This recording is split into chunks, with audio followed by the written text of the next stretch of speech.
few weeks ago, I was walking through a grocery store, minding my own business, when a guy pushing a cart rammed straight into the back of my ankle. Didn't see me, didn't slow down, just clipped me like I was a display of canned soup. And before he could even open his mouth, I heard myself say, "Oh, sorry." Sorry for what? For having an ankle? For existing in a public aisle? He didn't apologize, I did. And the second I walked away, I started replaying it, thinking, why do I do that? Why is my first instinct when someone wrongs me to apologize to them? Turns out I'm not the only one. There's an entire category of people who treat sorry like a verbal tick, a little safety word they say to keep the peace, even when the peace was never actually threatened. So I started paying attention to it, and once you notice it, you cannot stop noticing it. People apologizing for things that are, objectively, not their fault. Let's start with the classic. Someone bumps into you, not the other way around. They bump into you, and you say sorry before they do. This happens constantly, and what's wild is the other person usually doesn't even apologize back. They just accept your sorry like it was owed to them. You've basically just confessed to a crime you didn't commit, and the prosecution didn't even have to ask.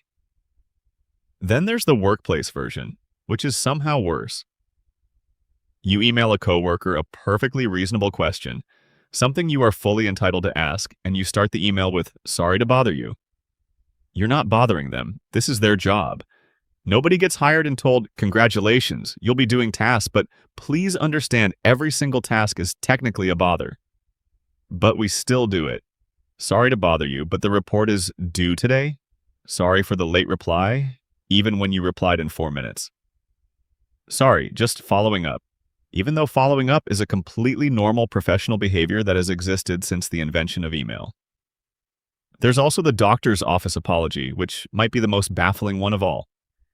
You go in because you're in pain, and the second the doctor walks in, you say, "Sorry, I know you're probably busy." You are paying this person. This is literally their job, the one thing they trained for years to do, and you're apologizing for using their services. Imagine going to a restaurant, sitting down and saying, "Sorry, I know making food is probably a hassle for you." The chef would look at you like you'd lost your mind. But somehow in a doctor's office, this is just normal behavior. And don't even get me started on customer service calls. You call your internet provider because your internet, the thing you pay for monthly, doesn't work. And you open with, "Hi, sorry, this is probably a dumb question." It's not a dumb question. Your internet is broken. That's the whole job of the person on the other end of that call, to answer questions about broken internet. But something in our brain decides that asking for the service we paid for is somehow an imposition. Here's where it actually starts, and it's usually smaller and earlier than people expect. Picture a kid at a dinner table where one parent's mood decides the temperature of the whole house. The kid learns fast that asking for the salt at the wrong moment, or asking twice, or asking at all, can tip something. So the kid starts pre-softening everything, not because they did anything wrong, but because doing nothing wrong has never been enough to stay safe. Sorry becomes the thing you say before the question, not after the mistake. Fast forward 20 years, and that kid is an adult sending a Slack message at work, typing "sorry to bother you" before a question their manager is contractually paid to answer. The household is gone.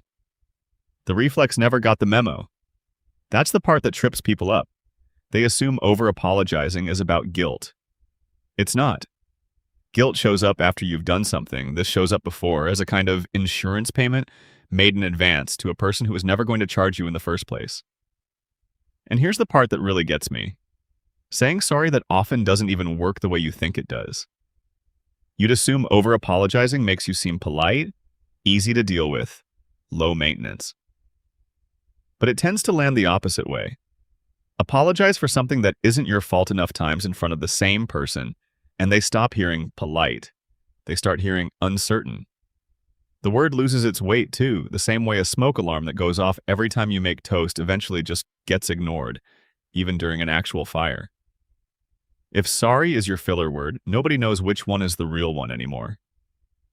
Meanwhile, the cart guy who rammed your ankle and said nothing, he walks away looking just fine. Confidence has a way of getting a pass that excessive politeness never does. There's also a quieter cost, one that doesn't show up immediately. Every time you apologize for something that isn't your fault, you're training the people around you to expect it. If you say sorry every time you ask a question, people start to subconsciously treat your questions as bothersome, because you've been telling them that they are.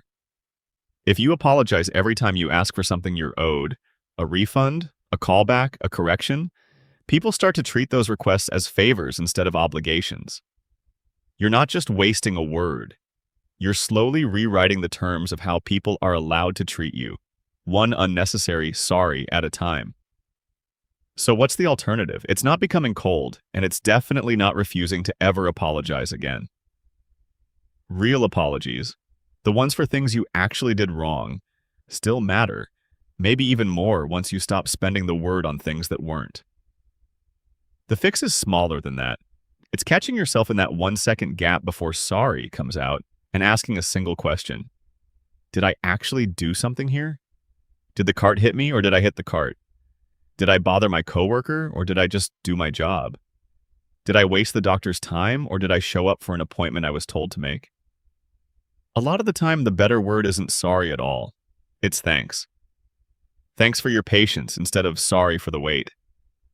Thanks for getting back to me instead of sorry for following up. Same warmth, same politeness, but instead of casting yourself as the problem, you're acknowledging the other person. It's a small swap, but it completely changes the math of the sentence. Sorry puts you in debt. Thanks puts you on even ground. Next time you feel that sorry rising up in your throat for something that clearly isn't your fault, just pause for 1 second. Ask yourself who actually owes who an apology here, and if the answer is nobody, let the silence sit there instead. You don't owe a stranger's cart an apology. You don't owe your own ankle one either.